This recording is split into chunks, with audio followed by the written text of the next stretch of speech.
The Echo in the Void. The signal first appeared on a balmy Tuesday evening at the Joint Space Observatory in Paranal, Chile. To most of the world, it was just another quiet night. But in the pristine clarity of the Atacama Desert, where human-made lights dared not interfere, an extraordinary anomaly danced across the spectrum of radio waves. It was not random static. It was structured, deliberate, a mathematical melody echoing through the void of space. Dr. Eliza Marlowe, lead astrophysicist and an authority on astrobiology, stared at the incoming data, her breath caught in her chest. For hours, she had been poring over the charts, her eyes darting between the shifting readouts. The pattern had no analog in any human database, nor in the background radiation of the universe. It was a deliberate transmission, a calling card from the stars. Dr. Marlowe, murmured her assistant, Ravi Patel, his voice tight with excitement. Are we certain this isn't just, I don't know, interference? Some deep space pulsar or... No, Eliza cut him off, her tone measured but trembling with suppressed energy. This is deliberate. Pulsars don't encode prime numbers. And these... She gestured to the screen, where sequences of geometric patterns scrolled by. These are a language. The observatory buzzed with frenetic energy as the team of astronomers and linguists worked through the night. Yet something gnawed at the edge of Eliza's mind. The signal wasn't aimed at Earth. Its trajectory originated from a deep void between two distant stars, and its alignment suggested it was meant for something far beyond the scope of humanity's reach. Whoever, or whatever, this was intended for, she whispered to herself, it wasn't us. By morning, the signal was gone, fading as abruptly as it had arrived. But the implications remained. Against protocol, Eliza made the bold decision to transmit a response. It's reckless, Ravi warned as he calibrated the high-frequency transmitter. Reckless is ignoring it, Eliza replied, her eyes blazing with determination. We've been listening for centuries. Now something is listening back. The response she crafted was simple. A return of the prime number sequence, followed by Earth's coordinates encoded in binary. When the reply was sent, the silence that followed was deafening. They didn't wait long. 2 days later, the first ships appeared. What followed was humanity's entry into an interstellar conflict that had been brewing for millennia. A war we were never meant to see, much less survive. Chapter 1. The Visitors. The first ship was an angular, obsidian-black construct that defied human understanding of physics. It hung silently in low Earth orbit, eclipsing the International Space Station like a predator over a fragile insect.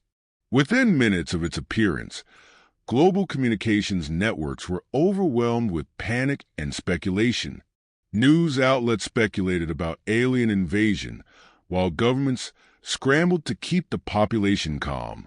Dr. Eliza Marlowe sat in a crowded control room at NASA's headquarters, her pulse pounding as live feeds of the alien vessel dominated every monitor.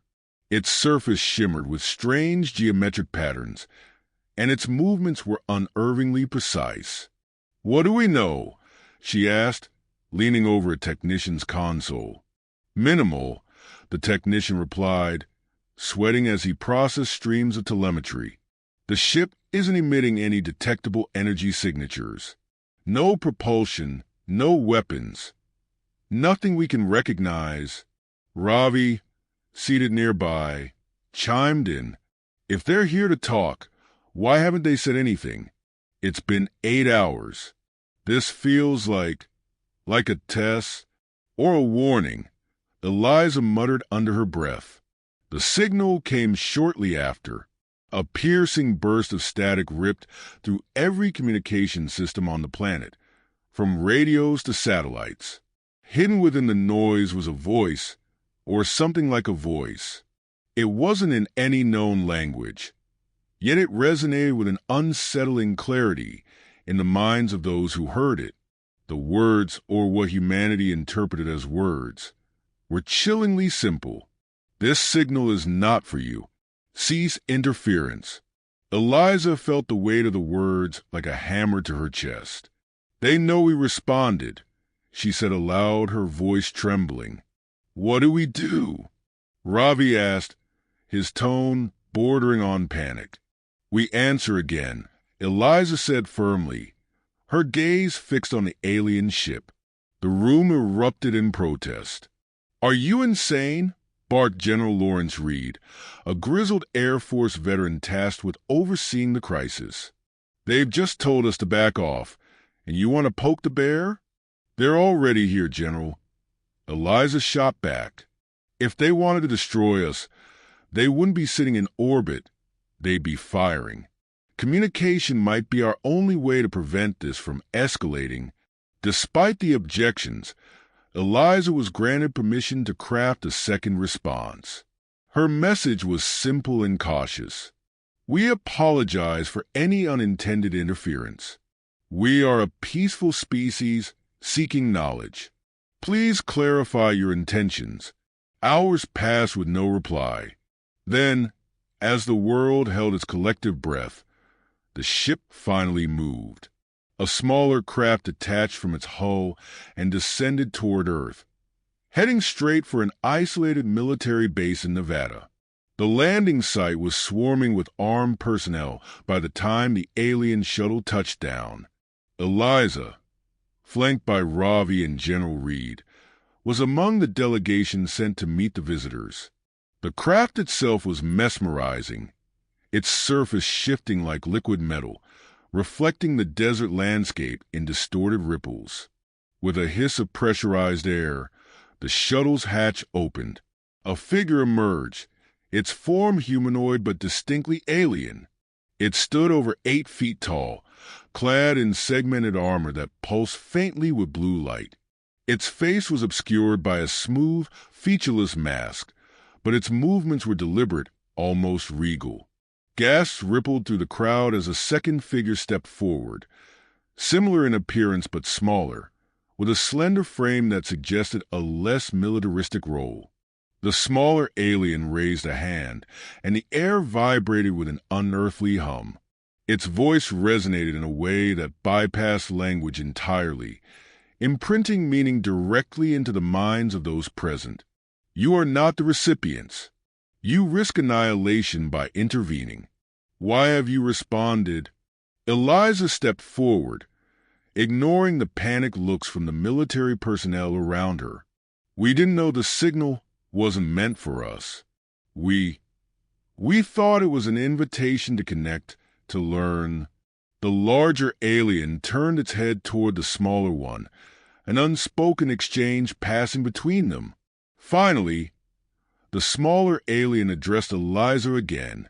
Your ignorance has consequences. The beings for whom the signal was intended are hunters, relentless and without mercy. By responding, you have drawn their attention. They will come. A chilling silence fell over the delegation. What do you mean, they will come? Eliza asked, her voice barely above a whisper. The alien's reply was devoid of emotion, yet it carried an undeniable weight. You have invited extinction. The aliens departed as abruptly as they had arrived, leaving humanity reeling. The implications were horrifying. Somewhere in the depths of space, an unknown force was now aware of Earth, a force that even these advanced beings seemed to fear. As the alien craft vanished into the sky, Eliza stood rooted to the spot, her mind racing. She had hoped for answers, for the beginning of an interstellar dialogue. Instead, she had received a dire warning. We've opened a door, she murmured, her voice tinged with both awe and... Chapter 2. The Hunters Awaken. The first signs were subtle, almost imperceptible.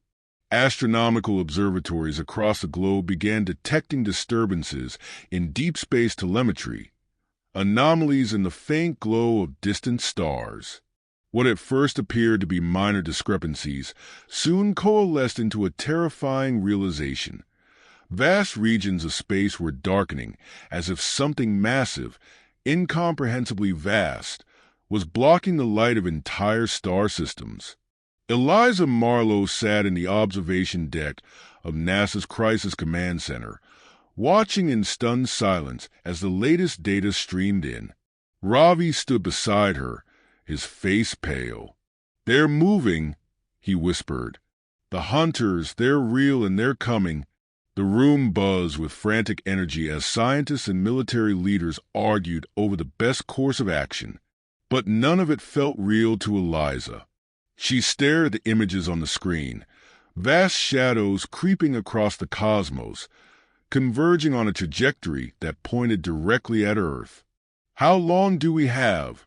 she asked, her voice cutting through the din. A weary astrophysicist named Dr. Ortega turned toward her. "Hard to say. They're still hundreds of light years away. But whatever they're using for propulsion is beyond anything we've seen. Best estimate, a year, maybe less." The room fell silent.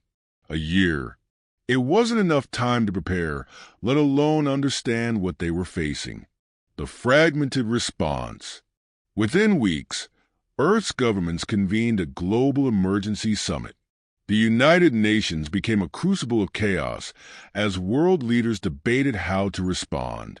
Some advocated for communication, others for immediate military preparation, while a few suggested surrender before a single shot was fired. General Reed, representing the United States, was resolute. "If these hunters are as ruthless as the aliens claimed, then we can't negotiate.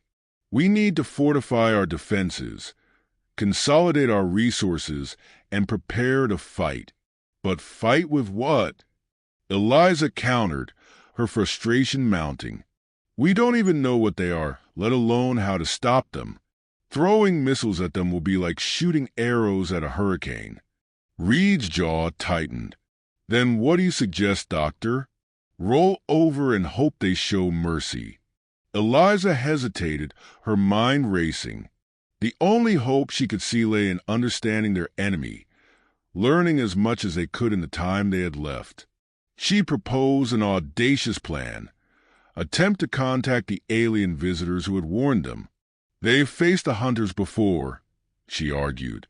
"If anyone has answers, it's them." The proposal was met with resistance, but desperation won out. Using the same high-frequency transmission system that had drawn the hunters' attention, Eliza and her team crafted a plea for help. Days passed without a response, and hope began to dwindle. Then, one evening, the sky over the Pacific Ocean lit up with an eerie blue glow. The return. The alien ship descended like a falling star, its sleek form casting a pale luminescence over the waves. Eliza, Ravi, and a small delegation were flown to an offshore platform where the ship had landed. The same two aliens emerged, their imposing forms a stark reminder of how insignificant humanity was in the cosmic scheme. The smaller alien spoke first, its voice resonating in the minds of the assembled humans. "You should not have called us again." Eliza stepped forward, suppressing the fear knotting her stomach. "We didn't know who else to turn to. You've faced the hunters before. You know what they are, what they want. Please, we need your help." The larger alien, silent until now, finally spoke. Its voice was deeper, more commanding, and carried a weight of ancient authority. "We have faced them, yes, and we have barely survived. The hunters exist to consume. They strip entire worlds of life, devouring everything in their path. They do not negotiate. They do not stop." Ravi interjected, his voice shaking. "Then why did you send the signal in the first place? Why risk drawing their attention. The smaller alien turned its featureless face toward him. The signal was not sent by us. It was a distress beacon from one of their victims, a dying world trying to warn others. We intercepted it and attempted to divert it, but we failed. It reached you instead. A chill ran down Eliza's spine. So, it was never a call for help. It was a warning. Correct. And now your species is in their path. Eliza clenched her fists, her mind racing. Then help us. You survived them. Show us how. The aliens exchanged another silent glance.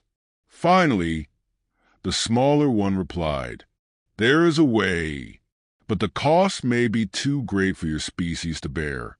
The plan. Back at NASA's command center, the aliens unveiled their grim proposal. Humanity's only chance lay in activating a dormant artifact buried deep beneath Earth's crust, a relic from a time when the hunters had last scoured this region of the galaxy. The artifact is a weapon, the smaller alien explained. It was left behind by a coalition of civilizations that stood against the hunters eons ago. But its power is unstable, and its activation will come at a price. What kind of price? Eliza asked. The larger alien's reply was unflinching. The weapon will burn your planet's core to fuel itself. It will obliterate the hunters, but Earth will become uninhabitable. The room erupted in protests. Eliza felt the air leave her lungs. Sacrificing the planet to save it? Could such a choice even be considered? General Reed slammed a fist onto the table. You're asking us to destroy our own home. There's got to be another way. The alien's response was merciless. There is not. If the hunters reach your world, they will leave nothing behind. At least this way, some of your species may survive. If you prepare. Eliza's mind reeled. Billions of lives hung in the balance. How could anyone make such a decision? As the meeting dissolved into chaos, Eliza retreated to a quiet corner, her thoughts a whirlwind. The weight of the choice before them was suffocating, and yet deep down she knew humanity had already passed the point of no return. Chapter 3. The Weight of the World. Eliza Marlowe sat alone in her dimly lit office at NASA's Crisis Command Center, staring at the glowing hologram of Earth's crust projected before her. The artifact, dubbed the Core Lance, was buried 6 kilometers beneath the Himalayas. Ancient and dormant, its purpose was to summon energy from the planet's molten core, unleashing catastrophic destruction on a galactic scale. The thought gnawed at her. Could humanity justify destroying their own world to survive? The door creaked open, and Ravi entered, holding 2 steaming mugs of coffee. He placed one on the desk in front of her. "You've been in here for hours," he said softly. "I needed to think," Eliza replied, her voice heavy with exhaustion. "The whole world screaming at each other, Ravi. Half the planet's leaders want to use the weapon. The other half would rather take their chances with the hunters. And I'm stuck in the middle of it all." Ravi took a seat across from her, running a hand through his messy hair. "Do you think the aliens are lying? Maybe they're exaggerating the threat. I mean, they don't exactly look friendly." Eliza shook her head. "I don't think they're lying. Their fear is too real. Did you see the way they reacted when we asked about the hunters? They're terrified of them." She sighed, burying her face in her hands. "But I don't know what's worse, letting the hunters destroy us or becoming the architects of our own extinction." A silence settled between them, broken only by the distant hum of the command center. Finally, Ravi spoke, his voice barely audible. "What if there's a third option?" Eliza looked up, frowning. "What do you mean?" "What if we activate the weapon, but we don't destroy Earth entirely? There has to be a way to control it. Use just enough power to repel the hunters without burning the core completely.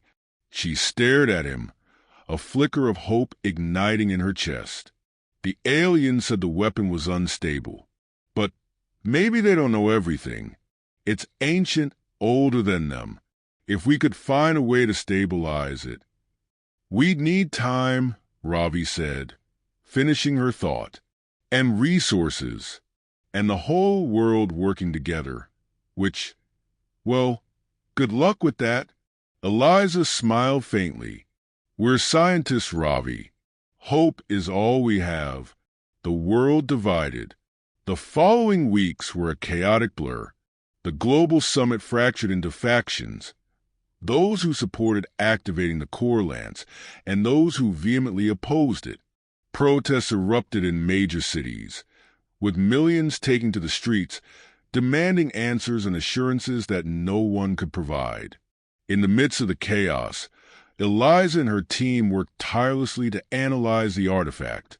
Using seismic imaging and deep penetration probes, they mapped its structure, discovering intricate networks of crystalline conduits and alien machinery woven into the Earth's mantle. One breakthrough came when Ravi discovered a faint energy signature emanating from the artifact, like a dormant heartbeat waiting to be awakened. This might be the key, Ravi said, pointing to the data. If we can amplify this signal, we could potentially control how much energy the weapon draws from the core. Eliza felt a glimmer of hope. We'll need help, global resources, the best minds on the planet. We'll need to convince the world to work together. Good luck with that, Ravi muttered, but he followed her lead nonetheless. The alien warning. As work on the core lance progressed, the aliens returned for one final visit. This time, their message was stark and uncompromising. You are wasting time, the larger alien declared, its voice vibrating through the command center. The hunters are closer than you realize. You cannot stop them without the weapon. We think we can control it, Eliza argued, standing her ground. If we can stabilize the energy output, we can avoid destroying the planet entirely. The smaller alien tilted its head, as if considering her words. Stabilizing the artifact is impossible. Its creators designed it as a weapon of last resort. It is meant to consume all, leaving no trace for the hunters to follow. But what if you're wrong? Ravi interjected. What if the creators left a way to control it? Maybe they didn't want every world that used it to die. The aliens exchanged a long, silent look. Finally, the smaller one spoke again. You gamble with your survival. If you fail, there will be no second chance. And if we succeed, Eliza pressed. The alien silence was answer enough. The countdown, with only 6 months left until the hunters' projected arrival, humanity entered a frenzied race against time. Under Eliza's leadership, the world's brightest engineers and scientists pooled their efforts, working day and night to decode the artifact's mechanisms.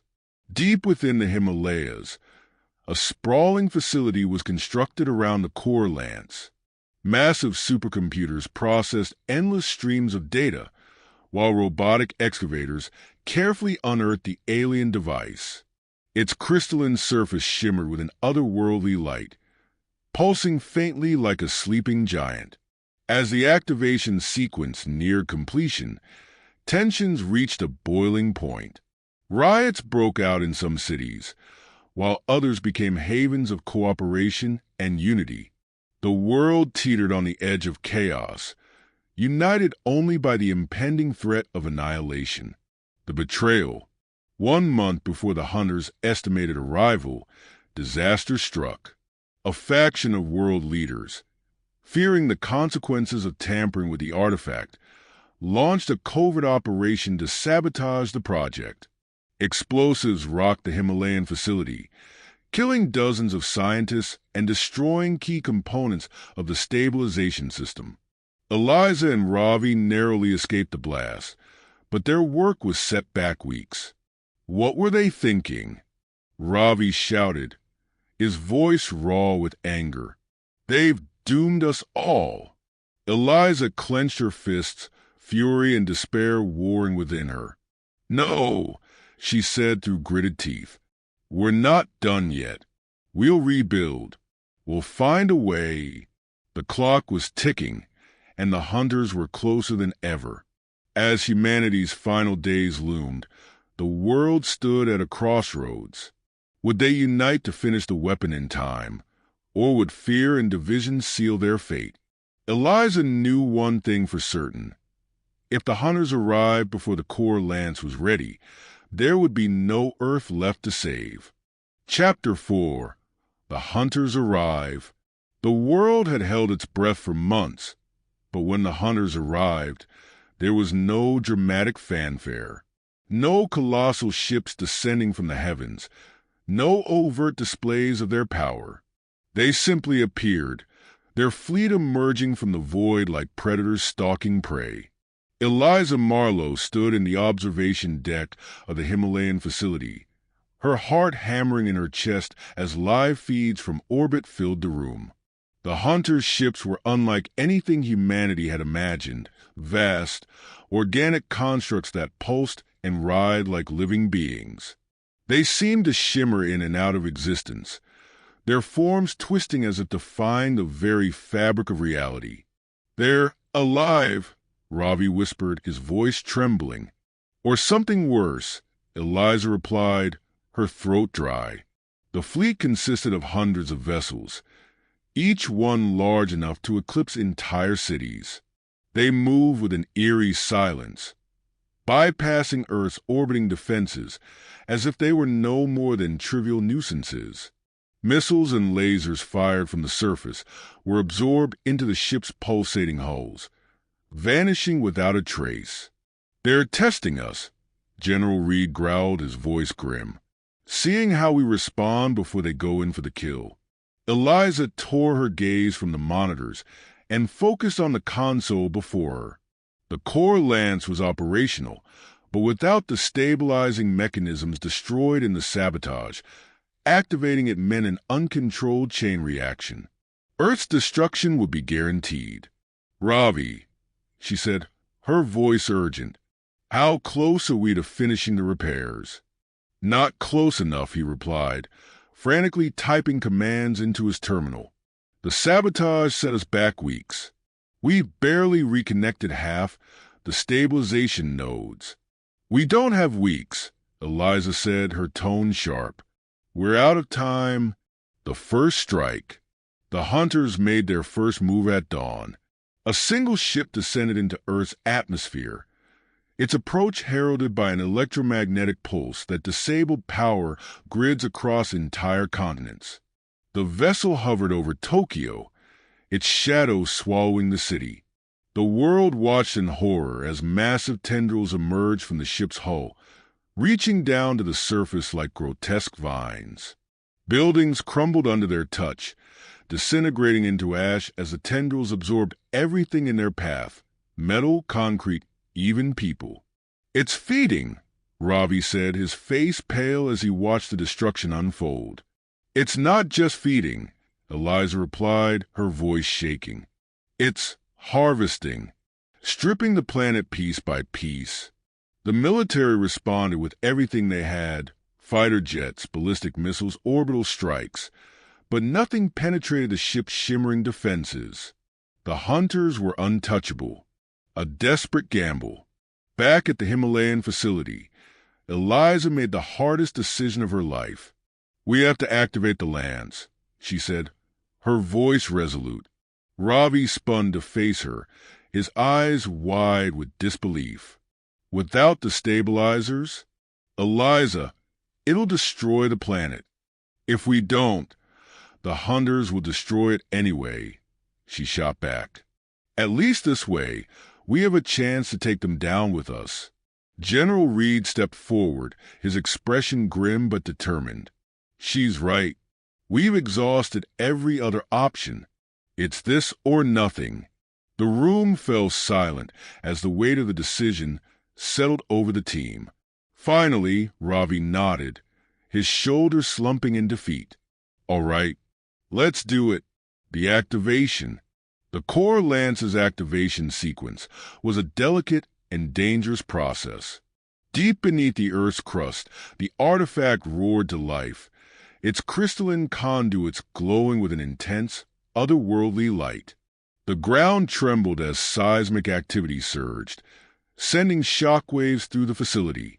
Energy levels are spiking, Ravi reported, his fingers flying over his keyboard. We're approaching critical mass. Eliza stood at the central console, sweat dripping down her brow as she monitored the readings. Divert excess energy to the outer nodes, she instructed. We need to delay the reaction as long as possible. On the surface, the hunters reacted immediately. Their ships began to converge on the Himalayas, their movements sudden and aggressive. Tendrils extended toward the facility, tearing through mountains and valleys as they closed in. They know what we're doing, General Reed said, gripping the edge of the console. They're trying to stop us.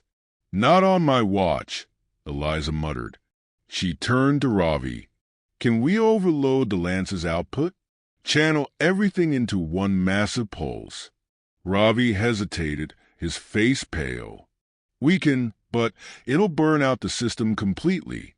There's no coming back from that. We're already past the point of no return, she said. Do it. The final pulse. As the hunter's ships descended on the facility, the core lance reached its breaking point. The artifact's glow became blinding, its energy spilling into the atmosphere like an aurora of fire. Pulse sequence initiated, Ravi announced, his voice shaking. Brace for impact. The lance unleashed its energy in a cataclysmic burst, a wave of pure, unbridled power that radiated outward in all directions. The hunter's ships were caught in the blast, their organic forms disintegrating under the overwhelming force. For a brief, agonizing moment, the earth itself seemed to hold its breath. Then the ground buckled, and the skies turned red as the planet's core began to destabilize. A world in ruins. When the dust settled, the hunters were gone, their fleet annihilated by the core lance's devastating pulse. But the cost was unimaginable. The Earth's crust cracked and splintered, and massive eruptions spewed ash and fire into the sky. Eliza and Ravi emerged from the facility, their faces streaked with ash and tears as they surveyed the apocalyptic landscape. We did it, Ravi said hoarsely. We stopped them. But at what cost? Eliza whispered, her voice breaking. The survivors were few, scattered across the globe, clinging to life in a dying world. Humanity had won the battle, but the price of victory was the loss of their home. Eliza stared up at the sky, now darkened by ash and fire. In her heart, she knew humanity would endure. They had faced extinction and survived. And if they could survive this, perhaps they could rebuild. Perhaps. Final chapter. The ashes of tomorrow. The earth was broken. The skies, once a brilliant blue, were now shrouded in endless layers of ash and smoke. The oceans boiled in some places and froze in others, their ecosystems obliterated. Massive fissures crisscrossed the continents, and molten rivers of magma snaked across what had once been thriving cities. Humanity had survived the hunters, but at a cost so steep it teetered on the edge of Pyrrhic victory. Dr. Eliza Marlowe sat atop a jagged outcrop overlooking what had once been the Himalayan base. The core lance was gone, its crystalline structure shattered in the final pulse. The air was thick with sulfur, and her lungs burned with every breath. Around her, the remnants of humanity's greatest minds scavenged through the ruins, gathering what little they could to help the survivors. Ravi approached, his face streaked with soot and exhaustion. He dropped a small pack of salvage supplies at her feet and collapsed beside her. "Food rations," he said, panting. "Barely enough to feed 20 people for a week." That's all we found." Eliza didn't respond immediately. She stared at the horizon, her mind replaying the events of the last year. The signal, the aliens, the hunters, the impossible choice they had made. "How many made it?" she finally asked, her voice hollow. Ravi hesitated. "The numbers are coming in from the other shelters. Less than 1 million worldwide." She closed her eyes, the weight of that number crushing her. 7 billion lives, gone in the span of days. Entire cultures, histories, and futures erased. "We stopped them," Ravi said after a long silence. "The hunters are gone. That has to mean something." Eliza turned to him, her expression unreadable. "Does it? We saved 1 million people. But for what? This planet's dying, Ravi. We might have won the war, but we lost the world. The aliens' legacy." 3 weeks after the core lands fired, an alien ship returned. Smaller than the previous vessels, it hovered above the ruins of the facility like a ghost.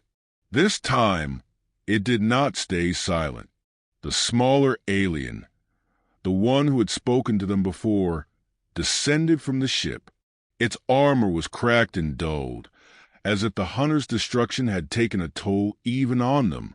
It approached Eliza and Ravi, its movements slower, almost weary. "You survived," it said, its voice resonating in their minds.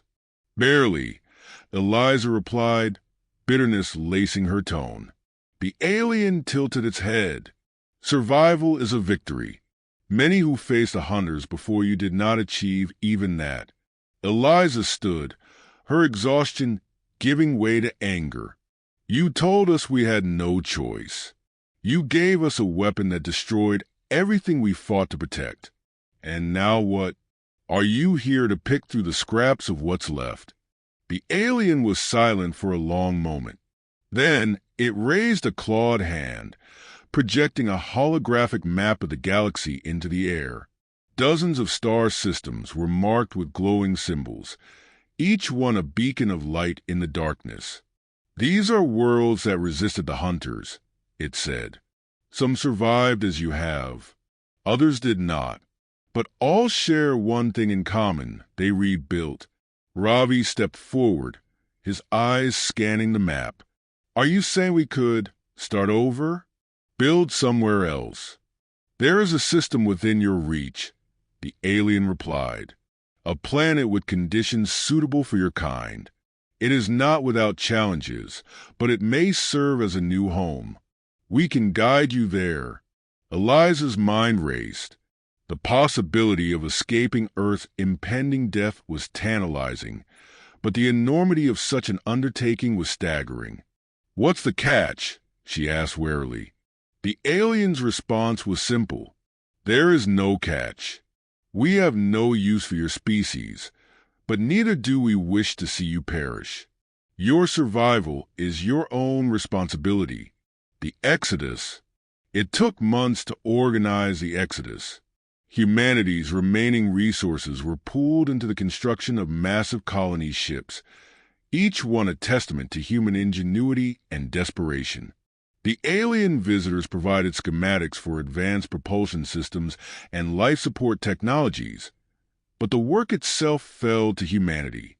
Eliza and Ravi worked tirelessly, overseeing the construction efforts and ensuring that as many people as possible could make the journey. There were hard decisions to be made. Who would board the ships? What resources could be spared? But through it all, they pushed forward. As the first wave of ships prepared for launch, Eliza stood on a platform overlooking the scorched landscape. Behind her, the ships loomed like metallic beacons of hope, their engines humming with borrowed alien technology. "You think we'll make it?" Ravi asked, joining her. "We have to," she said simply. "We've come this far. Giving up now isn't an option. A new beginning." The journey to the new planet took decades. Most of the survivors spent the voyage in cryogenic stasis, their lives suspended in fragile equilibrium. Eliza and Ravi were among the few who remained awake, overseeing the ship systems and planning for the future. When they finally arrived, the sight took their breath away. The planet, dubbed Nova Terra, was a lush, vibrant world teeming with life. It was both alien and familiar, a place where humanity could start anew. Landing the ships was a monumental effort. But when the first settlers stepped onto the planet's surface, they were greeted by the warmth of a golden sun and the scent of fresh, untainted air. Eliza stood at the edge of a sprawling field, watching as survivors began to build shelters and plant crops. Ravi joined her, a rare smile on his face. "We did it," he said. "We made it." Eliza nodded, her eyes fixed on the horizon. "It's not Earth," she said softly, "but it's home." For the first time in years, she felt a flicker of hope. Humanity had endured the unthinkable, faced annihilation and survived. They had lost their world, but they had not lost themselves. And as they began to rebuild on Nova Terra, Eliza knew one thing with absolute certainty. The hunters would never take this from them.